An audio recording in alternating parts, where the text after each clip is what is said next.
আসসালামু আলাইকুম। আমন্ত্রণ জানাচ্ছি বিহাইন্ড দ্য স্পোর্টস থেকে। সঙ্গে আছে আমি বরাবরের মতো মাসুম রেজা। দীর্ঘ সময় আপনাদের সাথে আমার আলোচনা হয় নাই। আসলে আমার ইউটিউব চ্যানেল দীর্ঘ সময় ধরে আমার অ্যাক্সেসের বাইরে ছিল, সেই জন্য আপনাদের সাথে আলোচনা করতে পারি নাই। আমাদের আলোচনার বিষয়বস্তু আজকে বাংলাদেশ ক্রিকেট বোর্ডের নতুন সভাপতি তামিম ইকবাল খান। আপনারা অবগত আছেন, বেশ কিছুদিন থেকেই তামিম ইকবাল নতুন বিসিবির সভাপতি নির্বাচিত হয়েছেন। বাংলাদেশ ক্রিকেট বোর্ডকে তো অনেকেই সার্কাস ক্রিকেট বোর্ডও বলে থাকেন। এখন গত ৩-৪ বছরের মধ্যে বাংলাদেশ ক্রিকেটের কী পরিস্থিতি যাচ্ছে, এটা আসলেই একজন ক্রিকেট প্রেমী হিসেবে খুব আপনাকে বেশি বোঝানোর আমার কিছু নেই।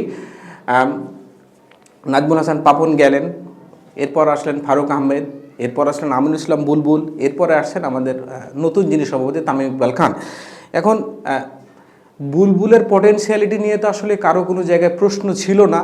আমার মনে হয় তিনি তার জায়গা থেকে যথেষ্ট কাজ করার চেষ্টা করেছিলেন, কিন্তু যে বিষয়টি সবচেয়ে গুরুত্বপূর্ণভাবে প্রভাব বিস্তার করেছেন সেটি আসলে গতবারের নির্বাচন। তামিম ইকবাল বরাবরই বলে এসেছেন যে এবারের যে নির্বাচনটি হয়েছে বিসিবিতে সেটি আসলে স্বচ্ছ ছিল না।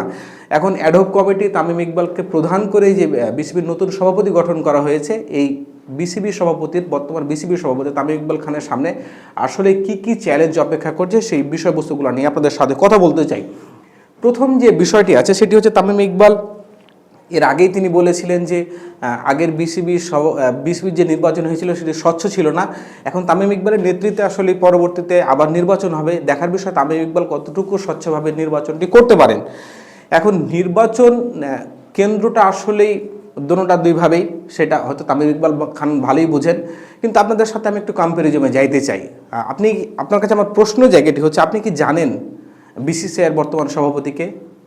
আসলেই ক্রিকেট প্রেমী আপনি যতই হন না কেন, আসলেই আমি ভারতের সাথে সবসময় নিজেদের তুলনা করতে যাই ওই জায়গাটাতেই, যে আমরা ভারতের ক্রিকেট বোর্ডে যাই কিছু হোক না কেন, দুর্নীতি সব কিছুই আমি মেনে নিলাম, কিন্তু দিন শেষে তারা আসলে ক্রিকেট বোঝে এবং ক্রিকেটের যে সামগ্রিক বিষয়বস্তু সেগুলো তারা চিন্তা করে। আসলে বিসিবির সভাপতি কে হচ্ছে বা বিসিসিআইয়ের সভাপতি কে হচ্ছে, এগুলো আসলে গুরুত্বপূর্ণ ম্যাটার করে না। ক্রিকেট ডেভেলপমেন্টের জন্য আপনি কী করছেন সেটি গুরুত্বপূর্ণ বিষয়।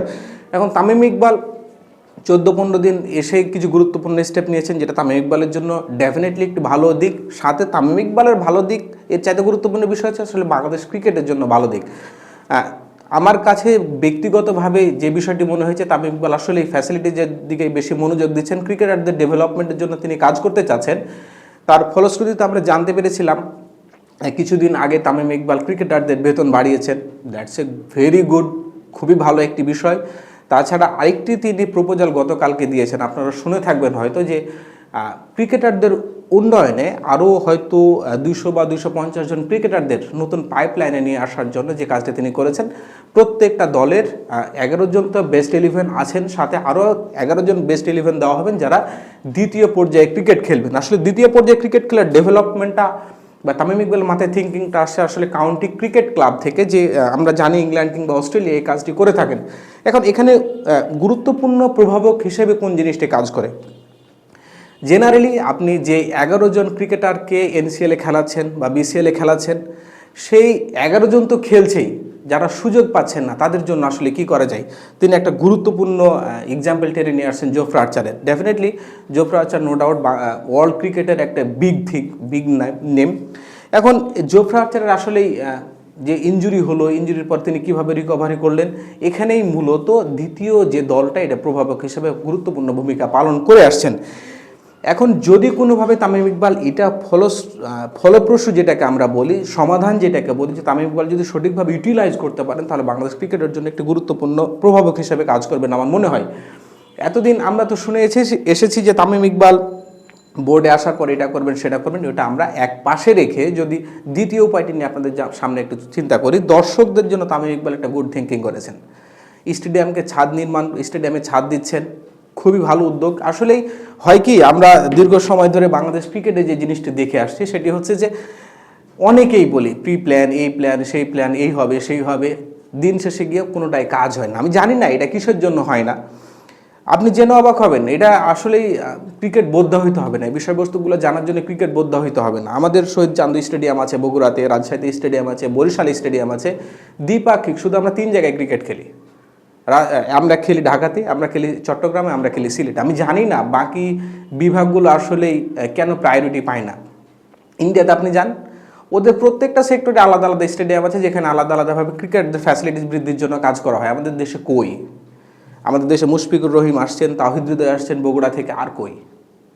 এই পরবর্তী পাইপলাইনগুলো সমৃদ্ধশালী করার জন্য আসলে প্রত্যেকটা বিভাগে স্টেডিয়াম হবে।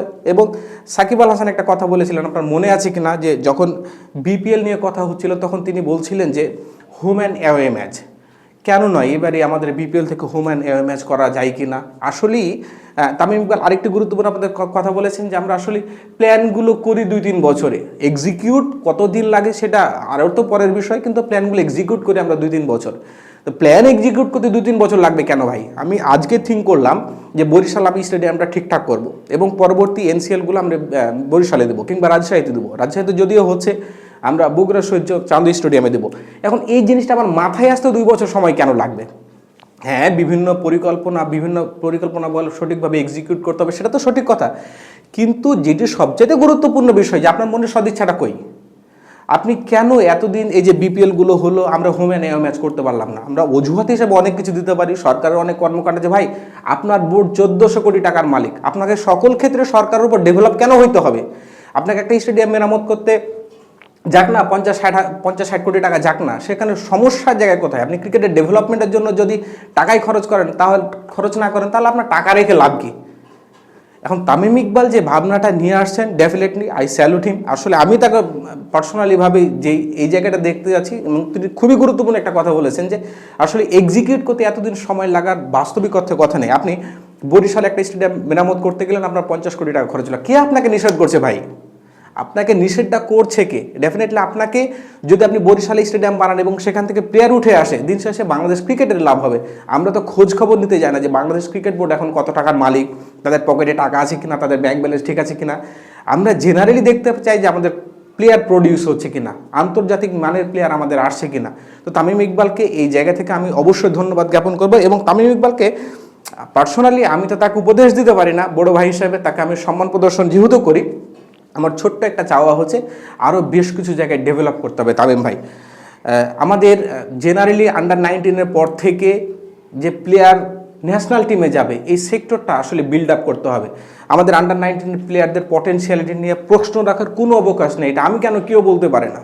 আমাদের আন্ডার-19 পর্যন্ত প্লেয়াররা যথেষ্ট পটেনশিয়াল নিয়ে থাকে, কিন্তু আন্ডার-19 পর থেকে আমি বারবার যে কথাটা আপনাদের সাথে বলি যে আন্ডার-19 পর থেকে এই যে ন্যাশনাল টিম পর্যন্ত আমি যে প্লেয়ারগুলো নিয়ে আসবো, সেই সেক্টরটাকে তামিম ভাইকে খুব সুন্দরভাবে বিল্ড আপ করতে হবে এবং এটাকে ইউটিলাইজ করতে হবে যে আন্ডার-19 পর থেকে আমাদের জাতীয় দলের প্লেয়ারগুলো যারা আসবে, যাদের ওই পটেনশিয়ালিটি আছে, তারা সঠিকভাবে নার্সিং হচ্ছে কিনা। এই যে আমাদের সূর্যা ভানসির যদি কথা বলি, ভাই আজীব একটা প্লেয়ার, আপনি দুর্দান্ত ক্রিকেট খেলছে, ভয় ডরহীন ক্রিকেট খেলছে শুভমান গিল, কিংবা আমরা হালের যদি এখন অভিষেক শর্মার কথা বলি, এদের মধ্যে পটেনশিয়ালিটি আসছে কোত্থেকে? ডেফিনেটলি ওই নার্সিং করা থেকে আসছে।